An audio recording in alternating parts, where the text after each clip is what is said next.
जय हिंद। आइए अभी हम question number 2 UPSC civil services political science और इंटरनेशनल रिलेशन का question number 2 paper 2 section A का 1989 का प्रश्न हम समझने का प्रयास करेंगे। देखो, मैं बार बार कहता हूँ क्वेश्चन रिपीट नहीं होते लेकिन कॉन्सेप्ट रिपीट होता है। कोल्ड वार यूपीएससी का बहुत इंपॉर्टेंट जो है टॉपिक है और उसी से संबंधित यह प्रश्न भी पूछे जा रहे हैं इसमें।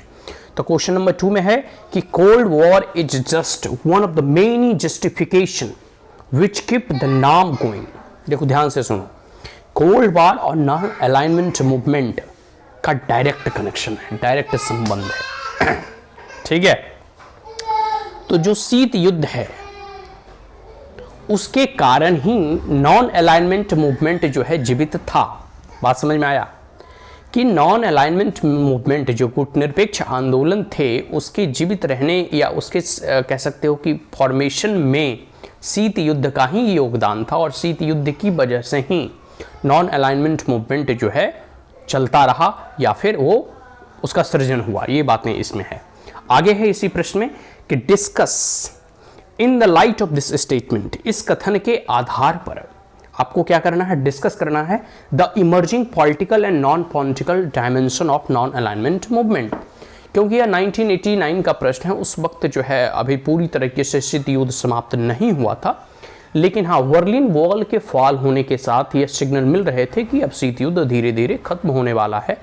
लेकिन 1991 के आते आते तक जो है पूरे के पूरे कह सकते हो कि रशिया के डिसइंटीग्रेशन के बाद मुख्यतः ऐसा माना गया कि अब जो है शीत युद्ध समाप्त हो चुका है।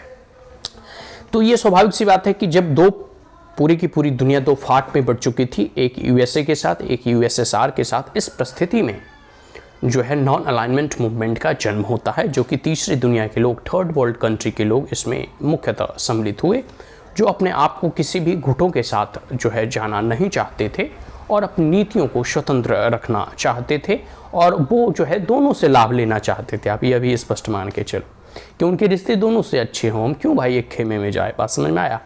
तो भारत भी उसका जनक माना जाता है नेहरू के जो है कार्यकाल में, या नेहरू जी की अपनी इनका एक अलग और अथक प्रयास था इस गुटनिरपेक्ष आंदोलन को चलाने और बढ़ाने में। तो इसमें कहा जा रहा है कि cold war is just like one of the many justification which keep the नाम गोइंग। शीत युद्ध के कह सकते हो ना कि पैरेलल में नाम मूवमेंट का प्रारंभ होना। तो स्वाभाविक सी बात है कि अब बताइए कि नॉन अलाइनमेंट मूवमेंट को अब इसका क्या रिलेवेंस है, इस बारे में भी कई बार जो है प्रश्न पूछे जा चुके हैं। और इसके जो पॉलिटिकल और नॉन पॉलिटिकल डायमेंशन है, जैसे इकोनॉमी हो गया, ट्रेड हो गया, कल्चरल डिप्लोमेसी हो गया, ठीक है, यूएन में रिप्रेजेंटेशन हो गया, ये सब सारी चीज़ें हैं। तो एक तो राजनीतिक डायमेंशन हुआ, एक है अराजनीतिक जो इसके आयाम है, इसके बारे में हमें जो है लिखना है। बात समझ में आ गया। चलिए अब हम लोग जो है नेक्स्ट क्वेश्चन नेक्स्ट वीडियो में समझने का प्रयास करेंगे। स्टार्ट के लिए that's all, thank you, have a great day, जय हिंद।